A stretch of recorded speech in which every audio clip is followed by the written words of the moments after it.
Buenas tardes. Vamos a introducirnos hoy en la materia lo que es el derecho laboral colectivo. Vamos a hablar lo que es el fuero sindical. El fuero sindical es una figura que busca proteger a los trabajadores que lideran los sindicatos. Eso según el artículo 418 de la Ley Orgánica del Trabajo. ¿Quiénes protegen el fuero?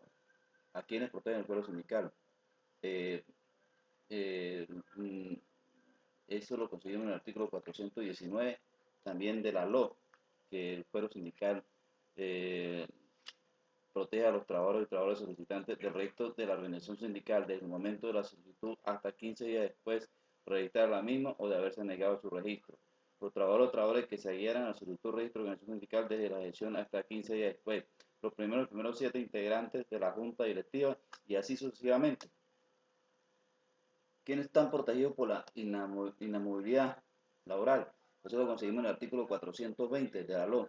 Los trabajadores en estado de gravidez, en el caso de embarazo de las mujeres, de las trabajadoras que adopten a un niño y también están protegidos durante la suspensión de relación de trabajo. También existe igualdad de procedimientos, esto lo conseguimos en el artículo 421 también de la LO. ¿Okay? El fuero sindical se aplicará también a los trabajadores que ejerzan, que gozan de inamovilidad laboral.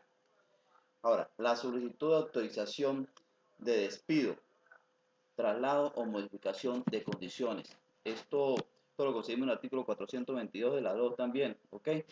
Que el patrón que pretenda por causa justificada o sea, despedir por causa justificada a un trabajador, eh, que esté bajo la figura de fuero sindical.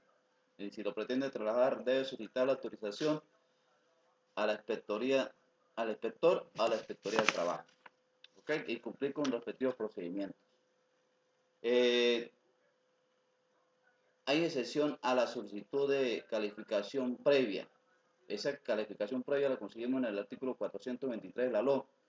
Esto es en caso cuando el trabajador incurre en violencia contra las personas que están a su alrededor. El patrón inmediatamente reacciona y lo puede suspender, pero lo puede suspender máximo por separarlo del trabajo por 48 horas, ¿ok? Y solicitará a la Inspectoría del Trabajo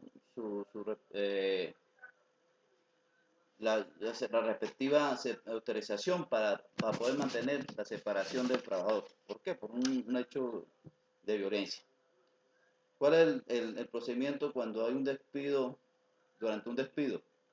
Recuerda que estamos hablando del fuero sindical y de la inamovilidad laboral. El artículo 424 de la LO, si el patrono despide al trabajador sin esperar la decisión del inspector y este ordene, y el inspector ordena el enganche, el patrón está en obligación de pagarle los días caídos, o sea, los salarios caídos, y la suspensión del procedimiento hasta que se verifique el reenganche. Procedimiento para el reenganche y restitución de derechos. Eso lo tenemos en el artículo 425 de la LO. Dentro de los 30 días continuos, solicita la restitución de la situación jurídica infringida por el hecho de tener fuero sindical, ¿ok? O inamovilidad laboral. ¿Estamos claros? Ahora, vamos a hablar de los acuerdos. Hay de acuerdo conciliatorio. Primero tenemos la técnica de negociación colectiva, es aquella que se celebra entre uno o varios sindicatos, federaciones o confederaciones sindicales, ¿ok? Eso lo establece en el artículo 96 de la Constitución Nacional. ¿Estamos claros? Tanto en el sector público como en el sector privado. ¿Okay? Ahora, finalidad de la negociación. La finalidad de la negociación colectiva es llegar a un acuerdo en cuanto a la conciliación del trabajo. La negación colectiva, la negociación colectiva es un proceso normativo que expresa una relación entre las organizaciones. Pues. El artículo 431 de la LO hace referencia a la negociación colectiva. ¿Quiénes son los sujetos de la negociación? Los sujetos de la negociación son los patrones, las patronas y los miembros del sindicato. ¿Cuál es el ámbito de negociación? El ámbito de negociación puede ser descentralizado o puede ser centralizado. En el caso centralizado, por ejemplo, como un ministerio, por ejemplo, en el caso del empleado, del empleado público, por ejemplo, los empleados públicos a nivel nacional, ¿ok? Descentralizado, por ejemplo, los empleados de una alcaldía. ¿Okay? Ahora, ¿cuáles son los fines de la negociación colectiva? Los fines son tres: de protección, de garantía y de mejorar los beneficios. De protección, porque la convención colectiva debe proteger a los trabajadores y las trabajadoras. De garantía, que son derechos vigentes, y de mejoras de beneficios laborales, con la premisa que siempre se debe mejorar, no de mejorar. ¿Okay? Ahora vamos a hablar de los conflictos colectivos. Los conflictos colectivos son todos aquellos supuestos en que se encuentra un juego y el interés común. ¿Okay? Eso lo tenemos en el artículo 472 de la LO, por supuesto. En un conflicto colectivo primero hay que hacer una tramitación de acuerdo a la ley. ¿Cuáles son el objeto del conflicto colectivo? Son denominados también los novatorios, ¿okay? De ejecución y de defensoría o defensivos. Los novatorios y de ejecución se pretende modificar las condiciones de trabajo en la parte personal y de ejecución, y en la parte de ejecución que los patrones deben sobre las mejoras, deben cumplir con las condiciones de trabajo de los trabajadores y los trabajadores. Y defensoría es cuando se tratan de perjudicar a los trabajadores. ¿Ok? Ahora, vamos también, ¿qué debe existir en la negociación previa al conflicto?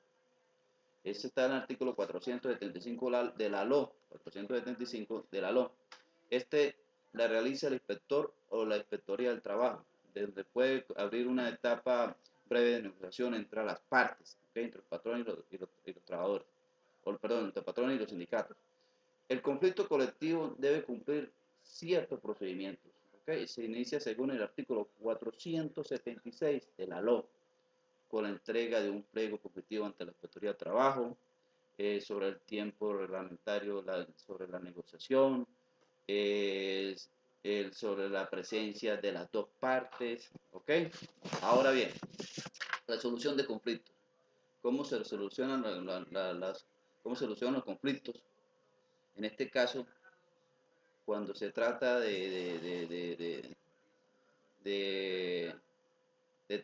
cuando se trata de la parte por ejemplo, de firmar un contrato colectivo, de las negociaciones. En términos generales, la resolución de conflictos es el conjunto de conocimientos y habilidades para comprender o intervenir en la resolución pacífica y no violenta, ¿ok?, de entre las partes. ¿Ok?